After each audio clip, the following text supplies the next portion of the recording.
My name is Leyla Hosseini.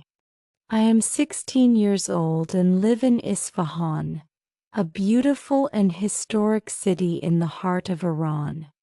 Our house is in a quiet neighborhood filled with trees, narrow streets, and the smell of fresh bread from the bakery on the corner.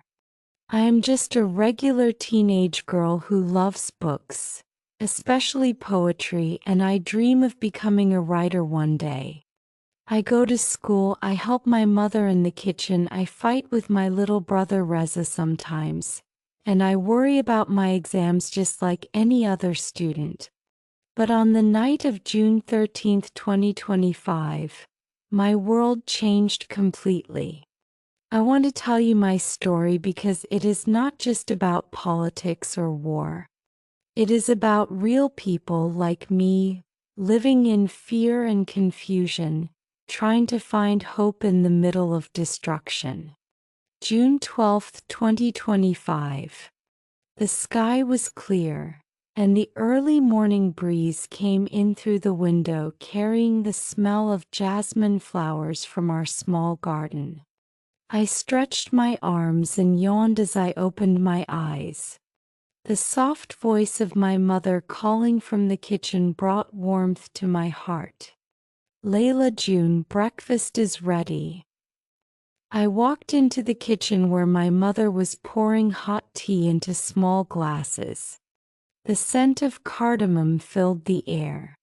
Reza, my 10-year-old brother, was already sitting at the table, munching noisily on a piece of bread. My grandmother was folding napkins beside the samovar. I sat down and my mother placed a plate of warm flatbread, white cheese, cucumbers, and fresh herbs in front of me. "So," my mother asked, smiling, "how's your studying going? You have that big English exam next week, right?" "Yes," I replied, sighing. "I'm nervous, Mama. I feel like there's so much to remember. Tenses, vocabulary, pronunciation." Grandmother chuckled. "Leyla, you worry too much. You always prepare well." Reza rolled his eyes. "She's always the top student, and she still worries like the world will end if she gets one question wrong." We all laughed.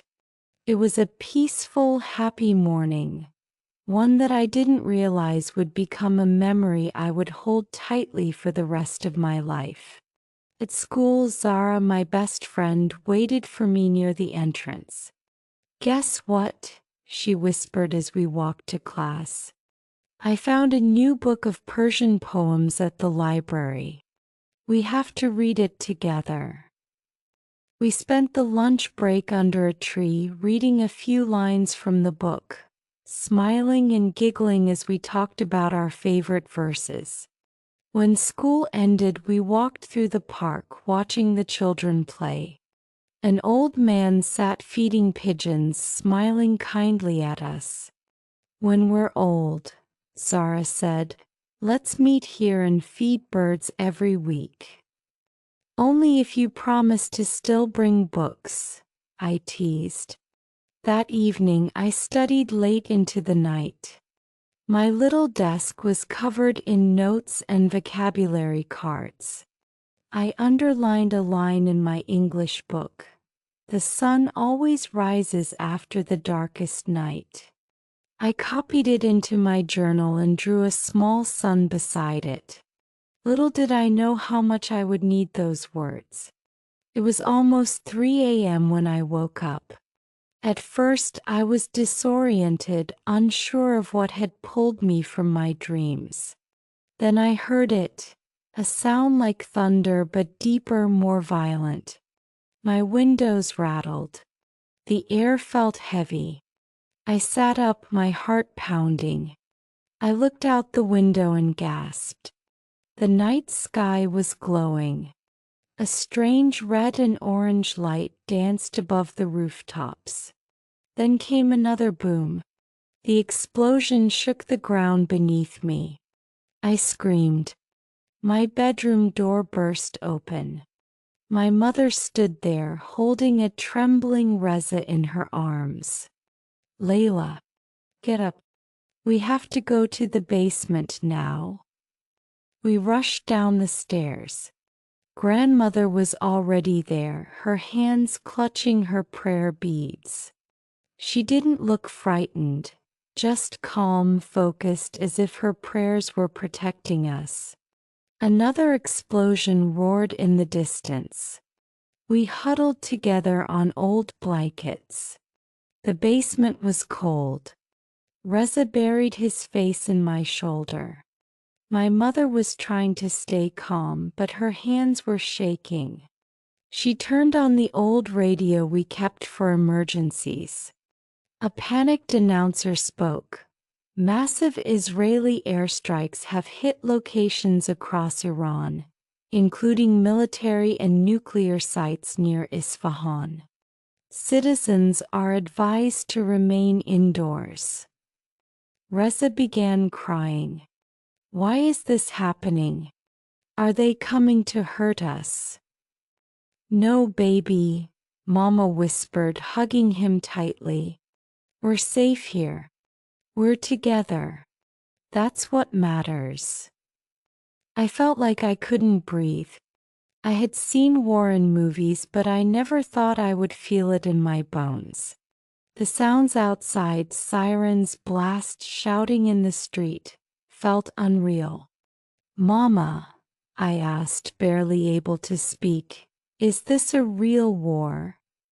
She nodded slowly. Yes. But it's not your fault, Leyla. And it won't last forever. We stayed in the basement for hours. It felt like time had stopped. The lights flickered. My phone battery was running low and there was barely any signal. My mother tried calling my father every few minutes. He worked in Shiraz, far from us but still within danger. The calls never connected. Just once, she whispered, staring at the phone. I just want to hear his voice. Reza cried until he fell asleep on my lap. His little hand clutched mine tightly, like he was afraid I might disappear. I stroked his hair and hummed a lullaby softly. My grandmother began reciting prayers aloud. Her voice was soft but clear like music. I watched her, amazed by her strength. Mama, I said, were you ever this scared? During the Iraq War, we hid in a cellar like this one, she replied. But we survived. The night always ends, Leyla. Always. I checked social media. My feed was filled with videos. Fires, panic, screams. I saw a video from Nathan's. The site was burning. Tears filled my eyes. So much pain, I whispered. Grandmother reached over and squeezed my hand. You are strong, my girl. Even when you cry, you are strong. As the hours passed, we waited in silence. My mother sat close to the wall, her eyes fixed on the tiny screen of her phone. Every few minutes she would try again. Dial. Silence. Hang up. Repeat. Each failed attempt to reach my father made her shoulders sag a little more. I just want him to say he's okay, she whispered, not looking up. I didn't know what to say. How do you comfort someone when the person they love might be in danger? I sat beside her and rested my head on her shoulder. Mama, I said softly, Baba is strong. He'll find a way to call us. Her lips trembled. Your father, he always said he would protect this family even from far away. But how can he protect us now, Leyla? Reza stirred in his sleep, murmuring something about his favorite toy robot. Grandmother gently covered him with a blanket, then returned to her corner to pray. She lit a small candle even though we knew it wouldn't last long. That dim flame became our only light. Its soft glow danced across the walls, casting shadows that looked like ghosts. We sat close together, silent, holding hands. Mama kept glancing at her phone. Suddenly it buzzed. A message. She grabbed it, heart pounding. "It's from your father," she cried. We all leaned in.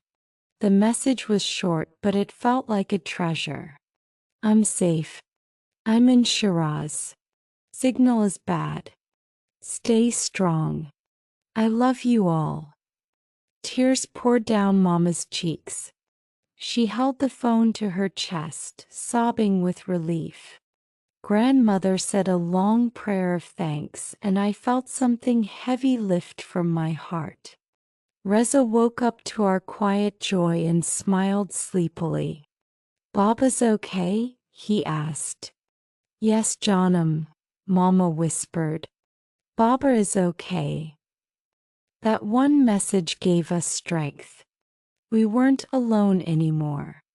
The first rays of sunlight filtered through the cracks in the basement window. For a moment, everything felt still. The bombing had stopped, or at least paused. The silence was almost frightening. "Should we go upstairs?" I asked. Mama looked uncertain, but Grandmother stood up and nodded. "We need to see what's left." We climbed the stairs slowly, as if afraid of what we might find. The living room was dusty and the window had a crack. Our neighbor's house had a broken roof. Ash fell from the sky like gray snow. We stepped outside. The street, once full of laughter and daily life, was now quiet. Some windows were shattered.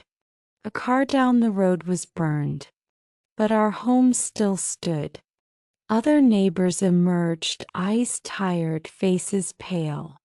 We all looked at one another like survivors from a shipwreck. Someone had a radio playing the news quietly.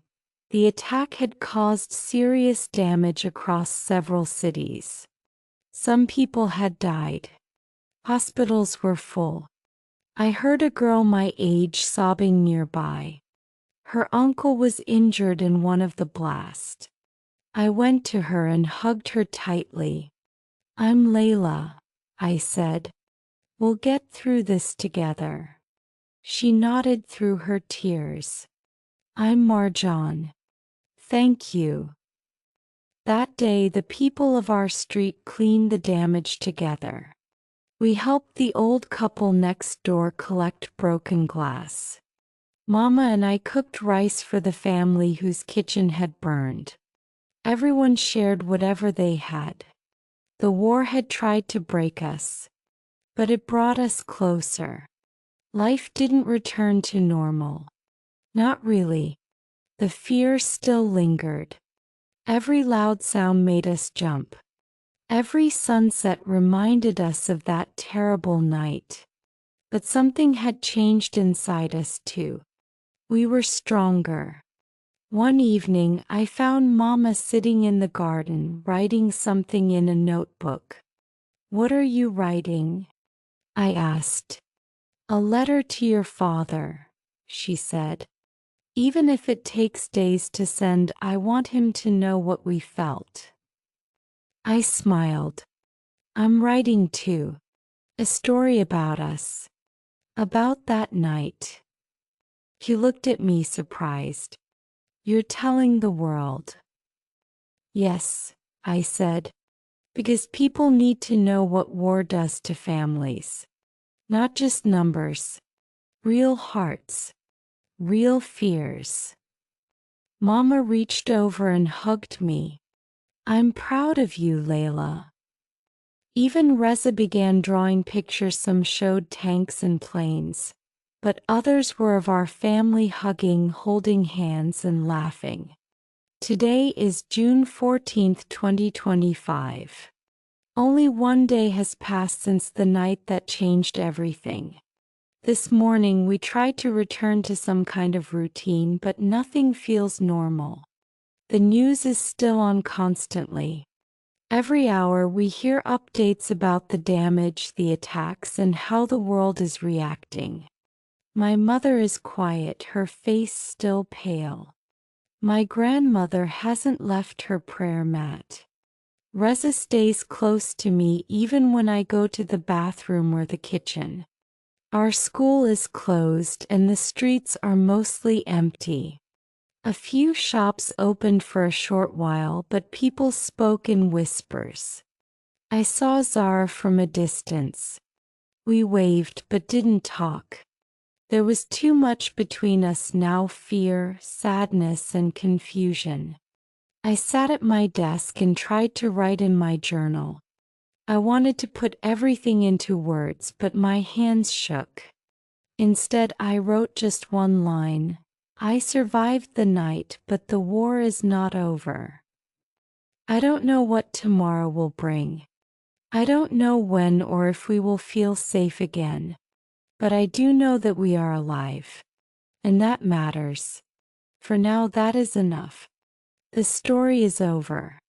Please support us by subscribing and liking to follow our channel. Your support means a lot to us. I hope you learned something new today. See you next time. Thanks for watching.